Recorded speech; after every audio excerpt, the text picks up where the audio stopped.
आज हम पूरा देश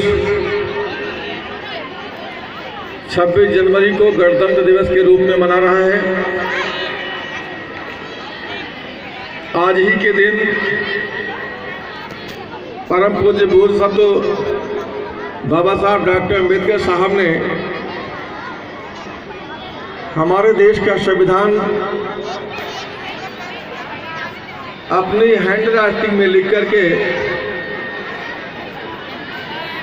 देश को सौंपने का काम किया था। 26 जनवरी 1950 को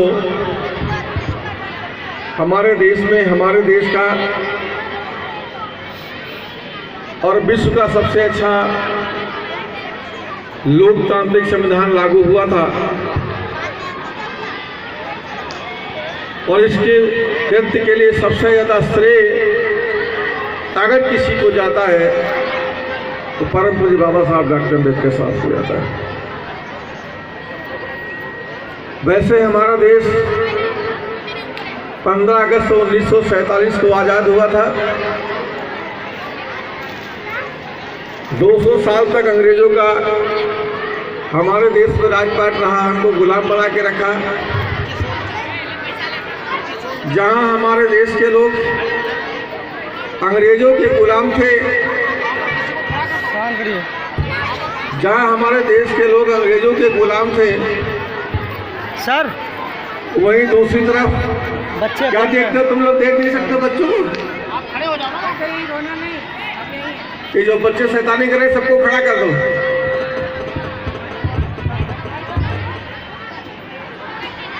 अंग्रेजों का गुलाम था, लेकिन हमारे ही देश में ऐसे लोग रहते जो दोहरी गुलामी की जीवन जी रहे थे, जिनको जाति के नाम पर अपमान सहना पड़ता था। ऐसे भी लोग हमारे देश में रहते थे।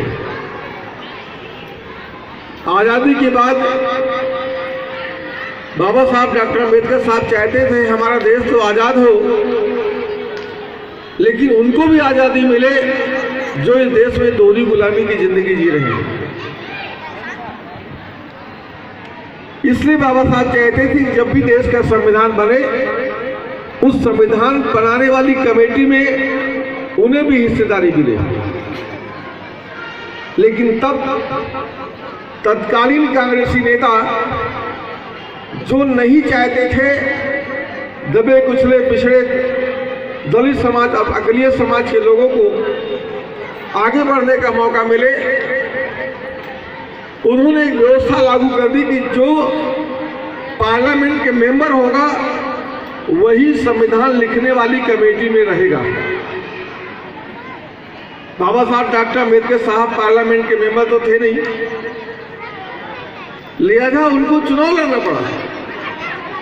और जब उन्होंने पार्लियामेंट के चुनाव लड़ने की ठानी, पर्चा दाखिला किया, तो तत्कालीन कांग्रेसी नेताओं ने हमारे बाबा साहब डॉक्टर अम्बेडकर के साहब के खिलाफ उन्हीं का निजी सचिव जो मिस्टर कजलोरकर था, जो उनका बाबू था, उसको पैसे से खरीद करके बाबा साहब डॉक्टर अम्बेडकर के सामने खड़ा कर दिया।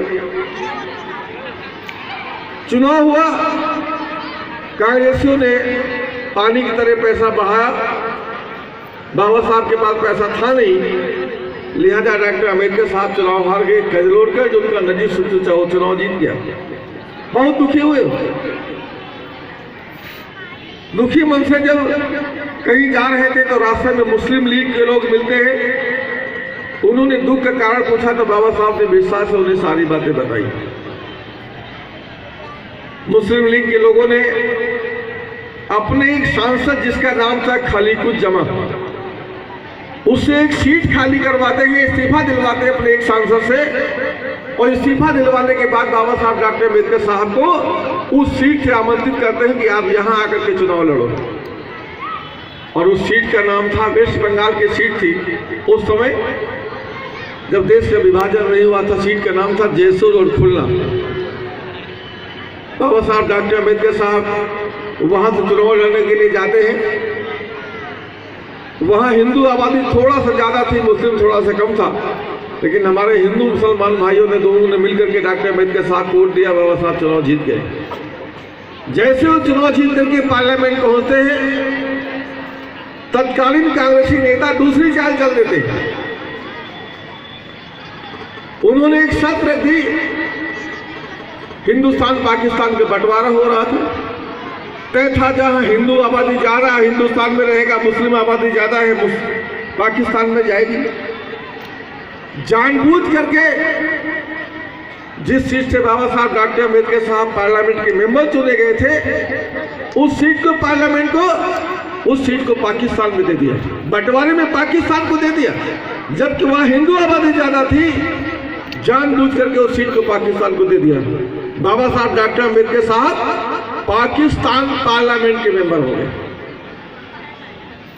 अब वो तो कह रहे थे कि हम देश की सेवा करना चाहते हैं, हम पाकिस्तान की पार्लियामेंट के मेंबर रह करके क्या करेंगे, इसलिए वो सीधे अपने देश से पाकिस्तान जाते हैं और पाकिस्तान पार्लियामेंट जाकर के वहां अपने पद से इस्तीफा दे देते हैं और इस्तीफा देने के बाद सीधे ब्रिटेन चले जाते हैं, जहां तत्कालीन हमारे देश का कार्यवाहक प्रधानमंत्री हुआ करता था। विस्तार से सारी बातें यहाँ की बताते हैं कि किस प्रकार से इस भारत देश में ऐसे भी लोग हैं जो दोहरी गुलामी की जिंदगी जी रहे थे। आपकी गुलामी से उनको मुक्ति मिल रही है, लेकिन जो व्यवस्था की गुलामी उससे मुक्ति भी नहीं मिल पा रही है। जाति के नाम पर उनको अपमान सहना पड़ता है। उस प्रधानमंत्री ने बाबा साहब की सारी बातें सुनी विस्तार से, और सुनने के बाद तत्कालीन कांग्रेसी नेताओं को बात किया और पूछा कि यदि आप अपने देश को आजाद कराना चाहते हो तो डॉक्टर अम्बेडकर को पार्लियामेंट भेजना होगा। इस शर्त रखी। मजबूरी में तत्कालीन कांग्रेसी नेताओं को एक सीट खाली करानी पड़ी। बाबा साहब डॉक्टर अम्बेडकर साहब चुनाव लड़ते हैं, जीत करके जाते हैं और पार्लियामेंट के मेंबर बनते हैं।